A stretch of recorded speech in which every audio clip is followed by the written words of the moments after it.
They lived in the shadows, existed in the cracks between light and darkness. These are 5 film noir classics that history tried to forget. Film noir gave us shadows and cigarette smoke, femme fatale, and doomed men who never stood a chance. We remember the classics, the Maltese Falcon, Double Indemnity. But some noir films slipped through the cracks, disappeared into the same darkness they portrayed on screen. These films had everything, the mood, the style, the danger. But time wasn't kind. Critics missed them, audiences ignored them, and Hollywood buried them under decades of dust. Today we're pulling them back into the light. These are 5 underrated film noir classics that deserve another look. Number 5. The Prowler, 1951.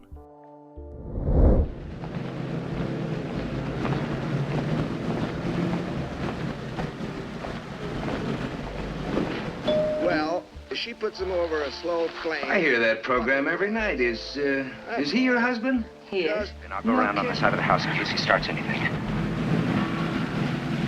Susan! Where are you, Susan? Joseph Losey directed The Prowler in 1951, and nobody paid attention. Van Heflin plays Webb Garwood, a patrol cop who responds to a Prowler call at Susan Gilvray's house. She's married to a radio personality who works nights. Webb sees opportunity, not to protect, to possess.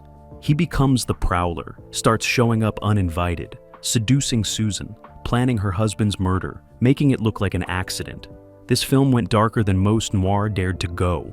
Webb isn't an anti-hero pushed into crime. He's calculated, predatory, evil from frame one. Van Heflin played him with cold precision that makes your skin crawl. No moral ambiguity. Pure corruption wearing a badge.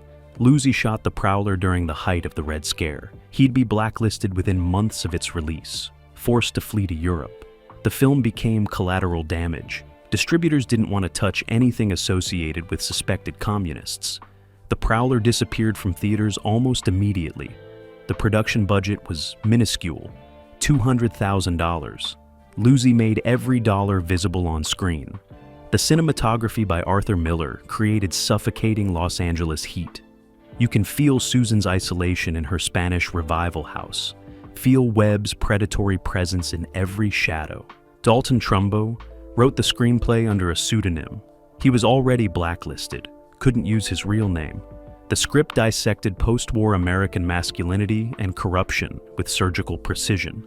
Webb represents the dark side of the American dream, a man who wants more than he deserves and will kill to get it. The ending destroyed audiences in 1951. Webb and Susan are hiding in a ghost town. She's pregnant, goes into labor. Webb has to deliver the baby himself in an abandoned building. Then the police arrive. Webb runs, gets shot, dies in Susan's arms while their newborn cries. No redemption, no escape, just consequences.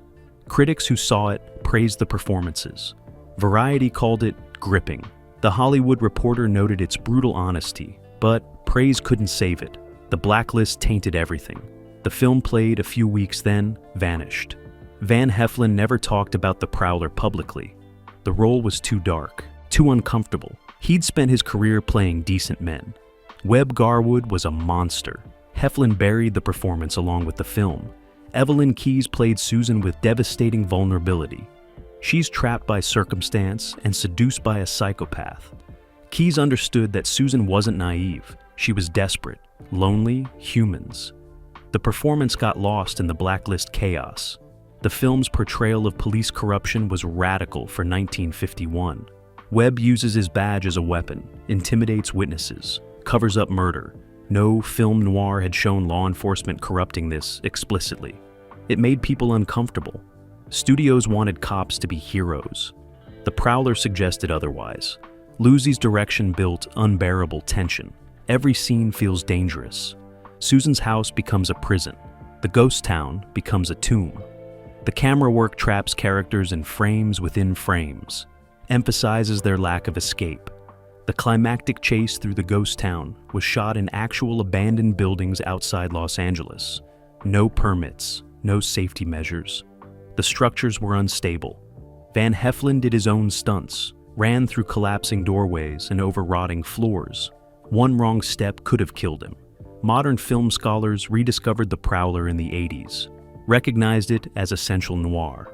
But by then the damage was done. It existed only in poor quality prints, scattered across archives and private collections. The Criterion Collection finally restored it in 2007, gave it proper distribution, but 60 years of obscurity had erased it from the noir canon. Most film fans still don't know it exists. Webb Garwood ranks among the most disturbing noir protagonists ever filmed. He has no conscience, no remorse, just ambition and desire. Van Heflin played him as a man who believes he deserves everything he takes. That's what makes him terrifying. He thinks he's the hero of his own story. The Prowler proved Joseph Losey was a master filmmaker. His blacklist exile robbed American cinema of his talent for decades. But The Prowler remains, a dark masterpiece waiting in the shadows for audiences to find it. Number 4. Caught, 1949.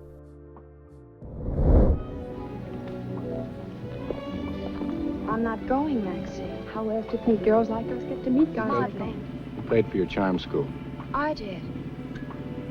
How many weekend yachting trips have you been on? None. Max Ophuls directed Caught in 1949, and it nearly destroyed Barbara Bel Geddes. The story follows Leonora Eames, a working-class woman who marries millionaire Smith Ulrich. She thinks she's found security. Instead, she finds a sadistic prison. Smith is unstable, controlling, uses wealth as a weapon. Leonora escapes to work as a receptionist for a compassionate doctor, falls in love, but Smith won't let her go. This wasn't just fiction. The film was a barely disguised attack on Howard Hughes.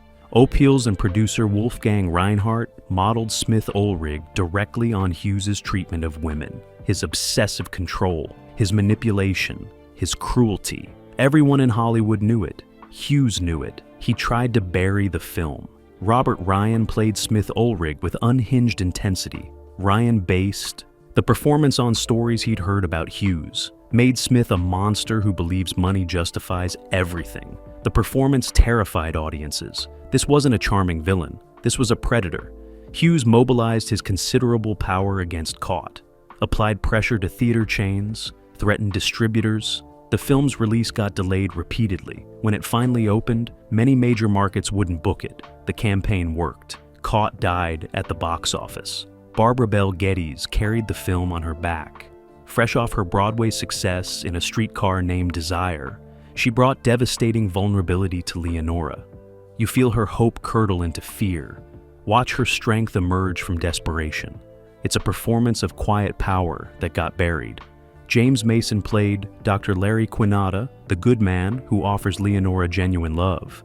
Mason brought warmth to a film drowning in shadows, made Larry believable as someone who could save Leonora from Smith's clutches. Max Ophuls shot Caught in a European style that confused American audiences. Long tracking shots, mirrors and reflections, camera movements that felt like a predator stalking prey. Ophuls created visual entrapment. Every frame emphasized Leonora's lack of freedom. The apartment Smith keeps Leonora in becomes a gilded cage. Ophuls filmed it with wide lenses that made the luxury feel cold, empty, threatening. Leonora has everything money can buy and no way to escape. The production was troubled from the start. Hughes's pressure created constant stress. Rumors suggested he might sue for defamation. The cast worked under the shadow of potential legal warfare. Barbara Bel Geddes later said she couldn't watch the film without feeling the tension from the set. The screenplay by Arthur Lawrence was razor sharp. He'd experienced Hollywood's power dynamics firsthand, understood how wealth corrupts, how control masquerades as love. The dialogue crackles with subtext. Smith's famous line captured the entire film. "I'm not against women, I just wouldn't trust one in the dark." Robert Ryan delivered it with casual misogyny that makes your skin crawl. That line defined the character and the threat. The climax subverted noir conventions. Leonora doesn't need rescued, she rescues herself, chooses the doctor, chooses freedom. Smith collapses, his power revealed as hollow. It was a radical ending for 1949. Women in noir usually died or returned to domesticity. Leonora walked away on her own terms. Critics who saw Caught recognized its power. The New York Times praised its psychological depth. But critical acclaim couldn't overcome Howard Hughes's campaign. The film disappeared after a short theatrical run. Uses vendetta against Caught proved the film's thesis. A powerful man using his wealth to crush something that threatened his image. Art imitating life, imitating art in the darkest way possible. Max Ophuls fled back to Europe after Caught. His style was too sophisticated for American studios. His subjects too uncomfortable.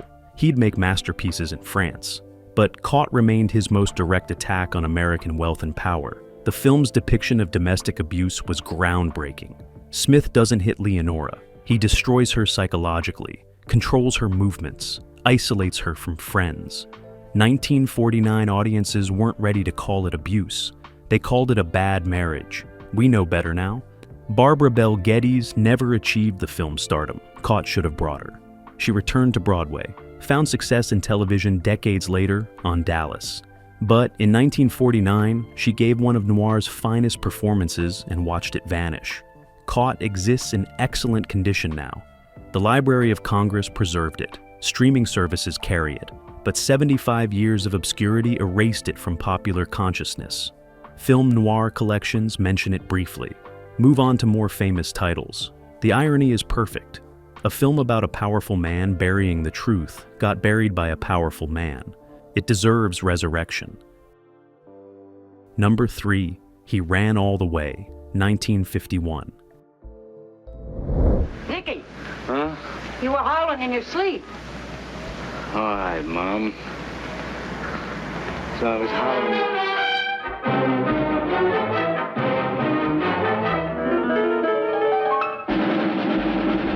John Garfield made He Ran All the Way in 1951. Then he died. The film became his ghost. The story is pure noir desperation. Nick Roby is a small-time crook who botches a payroll robbery, kills a cop, runs, takes refuge in a public pool, meets Peggy Dobbs, follows her home, takes her family hostage. What follows is 77 minutes of psychological torture as Nick's paranoia escalates and the family fights for survival. This was John Garfield's final film. He was 49 years old, blacklisted, broke, dying from heart disease he didn't know he had. Every frame shows a man circling the drain. The performance is raw and desperate because Garfield was raw and desperate. The blacklist killed this film before it opened. Garfield refused to name names before the House Un-American Activities Committee, refused to betray friends. Hollywood punished him for it. Studios wouldn't distribute, theaters wouldn't book. He ran all the way, played limited engagements, then disappeared. Shelley Winters played Peggy Dobbs with fierce intelligence. Peggy isn't a victim, she's a fighter.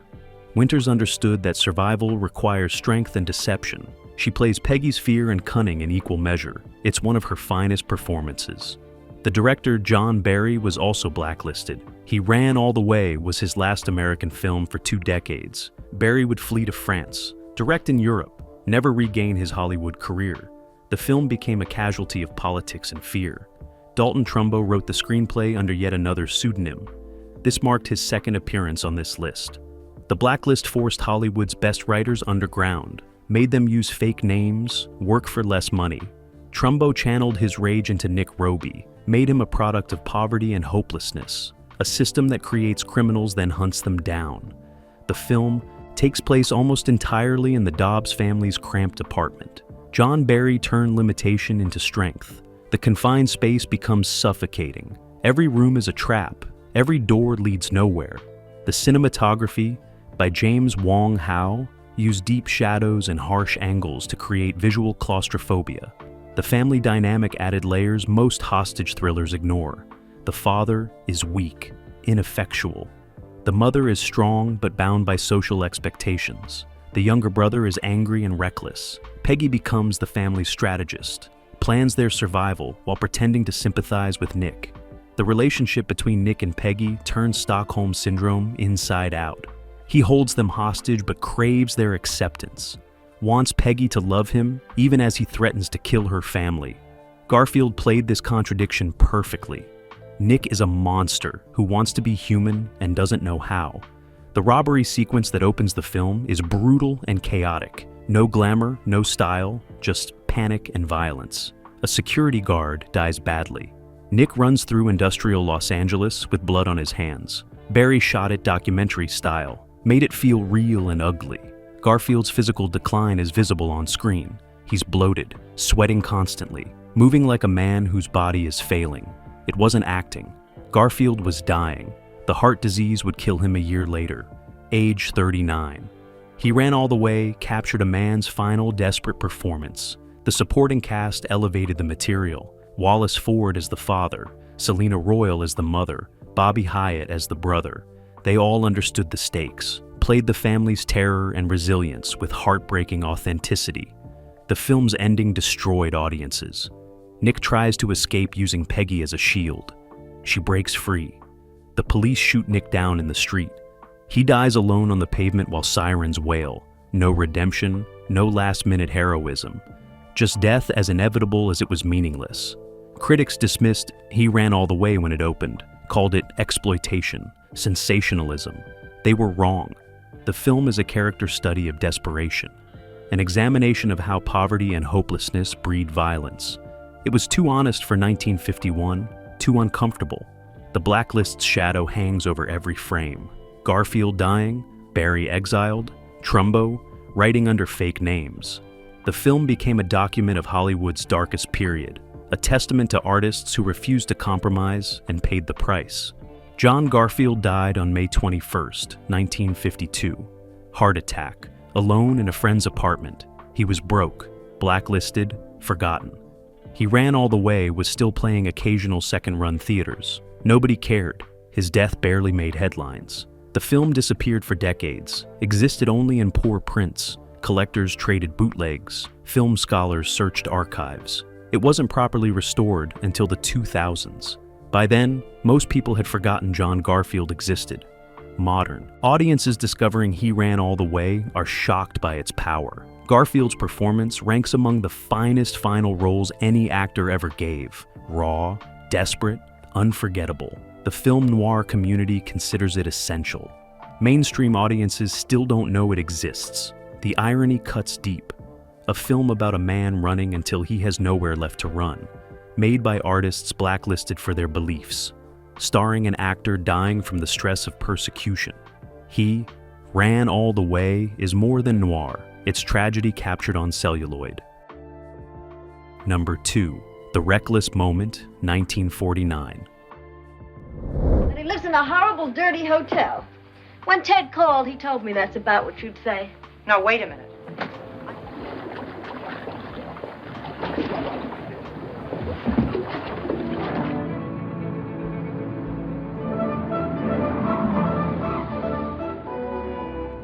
Max Ophüls strikes again. The Reckless Moment from 1949 is his other forgotten masterpiece. Lucia Harper is a suburban housewife whose daughter kills her blackmailer boyfriend accidentally. Lucia hides the body, tries to protect her daughter. Then a professional blackmailer named Martin Donnelly arrives. He has evidence, wants money, but he falls for Lucia, tries to protect her instead of destroying her.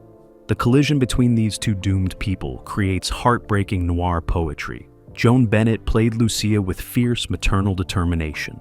Bennett was Hollywood royalty, star of major films. But The Reckless Moment showcased her range. Lucia isn't glamorous. She's tired, scared, desperate, doing whatever it takes to protect her family. Bennett made her real. James Mason played Martin Donnelly as the saddest character in noir. He's a criminal who recognizes decency when he sees it, falls in love with the one person he should destroy. Mason brought tragic depth to a role that could have been one-dimensional, made Martin human and heartbreaking.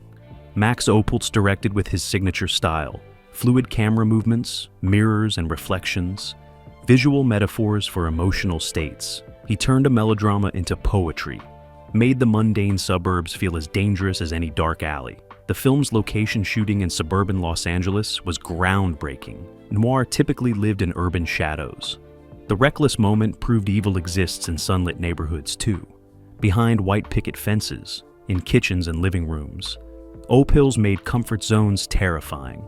Lucia's daily routine becomes a thriller. Grocery shopping, carpool duty, PTA meetings, every mundane task carries the weight of hidden murder.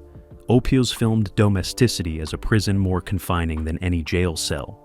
The production faced constant budget limitations. Columbia Pictures gave Ophuls minimal resources. He transformed constraint into art. The cheap production values emphasized the working-class reality of Lucia's life, made her struggle feel authentic. Joan Bennett and James Mason had instant chemistry. Their scenes together crackle with unspoken longing and impossible circumstance. Martin wants to save Lucia. Lucia can't trust anyone. They dance around each other in a tragic ballet. The screenplay by Henry Garson and Robert W. Soderbergh adapted Elizabeth Sangsay Holdings' novel, The Blank Wall. They maintained the book's complex morality. Lucia breaks laws to protect her daughter. Martin breaks his criminal code to protect Lucia. Everyone's guilty. Everyone's sympathetic. The blackmail angle subverted expectations. Martin doesn't want to hurt Lucia. He wants to escape his criminal life, sees in her everything he lost, everything he could never have. The extortion becomes his excuse to stay near her. The film's depiction of motherhood was radical. Lucia commits crimes, lies, manipulates, all in the name of protecting her child. 1949 audiences expected maternal sacrifice to be noble. The reckless moment made it criminal and somehow still noble. The ending destroyed everyone involved. Martin sacrifices himself to save Lucia, gets shot by his own partners, dies in a car crash. Lucia survives but must live with the knowledge that a man died for her. No happy ending, just survival and guilt. Critics praised the reckless moment when it opened. Bosley Crowther at the New York Times called it gripping. Variety praised the performances, but praise didn't translate to audiences. The film bombed, disappeared quickly. The failure hurt Max Ophuls deeply. He'd made two brilliant noirs in America. Both failed commercially. Caught. And The Reckless Moment proved American audiences didn't want his European sophistication. Ophuls left Hollywood, returned to Europe, made masterpieces that secured his legacy. But his American noirs remained forgotten. Joan Bennett's career declined after The Reckless Moment. She'd continue working, but never again received roles this complex. She'd spend the 50s in B-movies and television, a waste of immense talent. James Mason went on to major stardom, but he always cited Martin Donnelly as one of his favorite roles, the doomed romantic who chose death over betrayal. Mason understood the character's tragedy, brought gentle melancholy to every scene. The film's examination of suburban darkness influenced filmmakers for decades. They just didn't know it. Directors like David Lynch and Todd Haynes cited The Reckless Moment as inspiration, but most film fans had never heard of it. The restoration by Cohen Film Collection in 2014 finally gave The Reckless Moment proper presentation. The cinematography by Burnett Guffey looked stunning in high definition, but 65 years of obscurity had done their damage.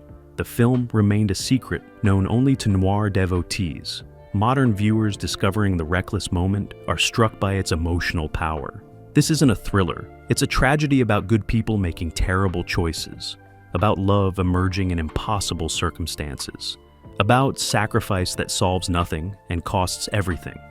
The Reckless Moment deserves recognition as one of the finest noirs ever made.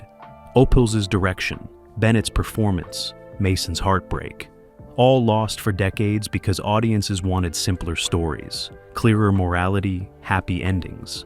The film offered none of these, offered truth instead, and truth didn't sell in 1949.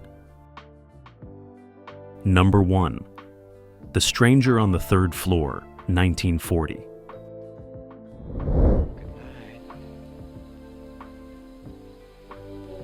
Good night, you. You don't know? What does he look like? I don't know that either. I never saw him. All I know.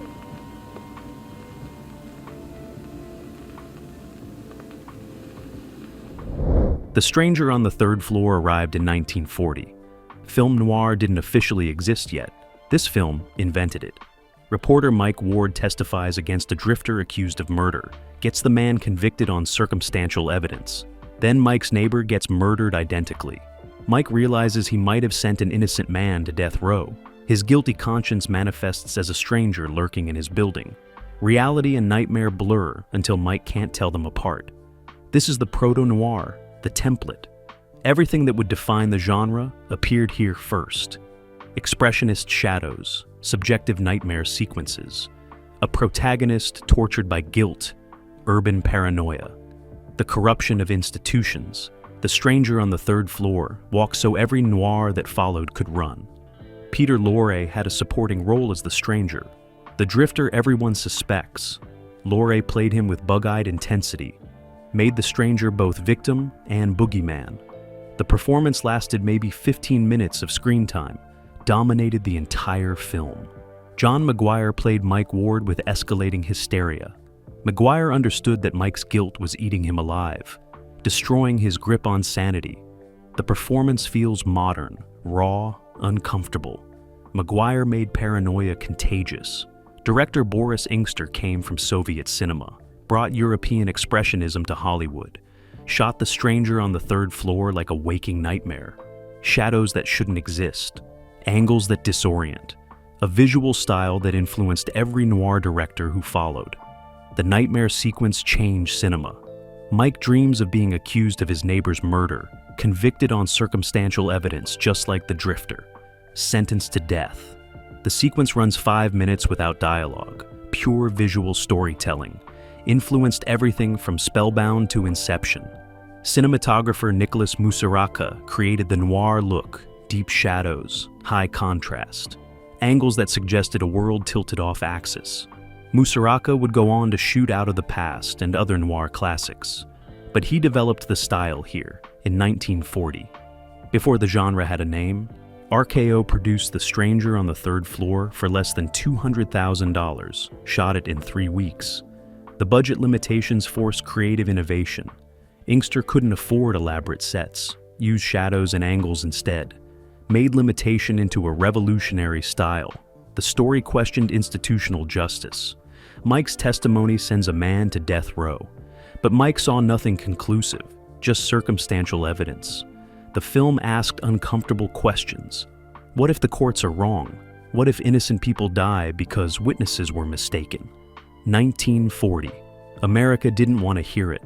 Margaret Tolleshay played Jane, Mike's fiancée and moral center. She's the only character who questions the rush to judgment, who demands actual proof. Tolleshay played Jane with quiet strength, made her the film's conscience. The actual stranger remains mysterious. We never learn his full story, just that he's a drifter, mentally ill, harmless despite his appearance.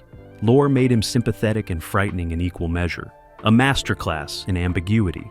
The film's ending was forced by the production code. The real killer confesses conveniently. Justice gets served, everyone lives. It's abrupt and unsatisfying, feels tacked on, because it was. Ingster wanted ambiguity. The code demanded resolution. The compromise damaged the film. Critics didn't know what to make of The Stranger on the Third Floor in 1940. Called it experimental, odd, pretentious. They weren't wrong. The film was all those things. Also revolutionary, but critics couldn't see it yet. The genre it invented didn't exist. The film bombed, played a few weeks, disappeared. RKO lost money. Boris Ingster directed only one more feature, spent the rest of his career in television. One of cinema's great what-ifs. What if The Stranger on the Third Floor had succeeded? What films might Ingster have made? The French discovered it in the 50s. Film critics watching Hollywood noirs recognized The Stranger on the Third Floor as the origin point, the first true noir. They wrote about it, celebrated it, but French critical praise couldn't revive an American film forgotten for a decade. Film scholars eventually recognized its importance. The nightmare sequence appeared in every film history textbook. But The Stranger on the Third Floor remained a footnote, a curiosity. Most noir fans never bothered watching it. The restoration by Warner Archive finally gave it proper distribution. But by then the damage was done. 70 years of obscurity. Younger film fans knew Double Indemnity. The Maltese Falcon, The Big Sleep. They didn't know the film that made all of them possible. Peter Lorre's performance became legendary among directors. Orson Welles studied it before making The Stranger. Alfred Hitchcock watched it repeatedly. That supporting role influenced two of cinema's greatest directors, but general audiences never knew. The stranger on the third floor invented film noir, created the visual style, established the themes, did it all for under $200,000 in 1940, then disappeared, forgotten while its children became classics. That's the ultimate noir fate, creating something beautiful and dark and important, then vanishing into the same shadows it captured on celluloid. All right.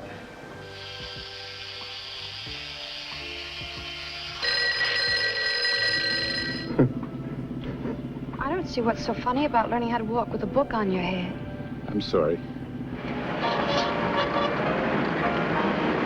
Where you think you're going? Hiya, Al. What place? 5 films, 5 masterpieces, all buried by circumstance, politics, or simple bad luck. The Prowler showed us a corrupt cop before cinema was ready to admit police could be villains. Joseph Losey crafted a psychological thriller so dark and unflinching that the blacklist used it as an excuse to erase him from Hollywood. Van Heflin gave the performance of his career as a monster in uniform. Then, everyone pretended it never happened. The film survived in scratch prints and fading memories until critics rediscovered it decades too late. By then, the damage was permanent, a masterpiece forgotten. Caught dared to attack Howard Hughes, made him the villain, showed his cruelty and control disguised as love. Hughes buried it with money and power, proved the film's thesis by destroying it. Barbara Bel Geddes and Robert Ryan gave shattering performances in a film audiences weren't allowed to see. Max Ophüls created visual poetry that played empty theaters. The irony writes itself. A film about a powerful man crushing the truth got crushed by a powerful man. It remains buried even now, available but invisible, present but forgotten. He Ran All the Way captured John Garfield's final desperate performance, a blacklisted actor dying from stress and heart disease, playing a desperate criminal with nowhere left to run. The parallels were too painful, too real. Hollywood turned away. Let the film die with Garfield. Shelley Winters and director John Barry gave everything to a project that politics destroyed before it opened. The blacklist killed careers and erased art. He Ran All the Way stands as evidence, a ghost of what Hollywood lost when fear replaced courage. The reckless moment proved suburban darkness could be as noir as any urban alley. Joan Bennett played a mother committing crimes to protect her daughter. James Mason played a criminal trying to save the woman he loved. Max Ophüls directed with European sophistication that American audiences rejected. The film failed. Bennett's career declined. Ophüls fled back to Europe. Another masterpiece abandoned because it was too complex, too morally ambiguous, too honest about the prices people pay for love and protection. The stranger on the third floor invented film noir in 1940. Created the visual style, established the themes, did it all with no budget and no recognition. Boris Inkster directed a revolutionary film that bombed. Peter Lorre gave a supporting performance that influenced generations of filmmakers who never knew his name. The nightmare sequence changed cinema. Nobody noticed. The film disappeared, became a footnote. The genre it created became famous while its origin stayed forgotten. The ultimate noir fate. These 5 films share a common tragedy. They were ahead of their time, too dark, too honest, too willing to show uncomfortable truths. They questioned authority, depicted corruption, refused easy answers. 1940s and 50s audiences wanted heroes and happy endings. These films offered neither, so Hollywood buried them, let them fade, hoped everyone would forget. But film doesn't die. Not really. It waits in archives and private collections, survives in scratch prints and fading negatives, until someone remembers, someone searches, someone finds it again and says this matters. This deserves to be seen. These 5 films waited decades for resurrection. They're available now, restored and preserved, ready for audiences who can finally appreciate what they are. Masterpieces that lived in shadows, died in darkness, and deserve to live again in light. Film noir taught us that darkness reveals truth, that shadows expose what daylight hides. These 5 forgotten classics prove it. They're waiting for you now, in the same darkness they portrayed, ready to show you what cinema looked like when it dared to be dangerous, when it refused to compromise, when it created art that cost everything and regretted nothing. That's noir. And these 5 films are its purest expression. Lost, found, essential. Go watch them before the darkness takes them again.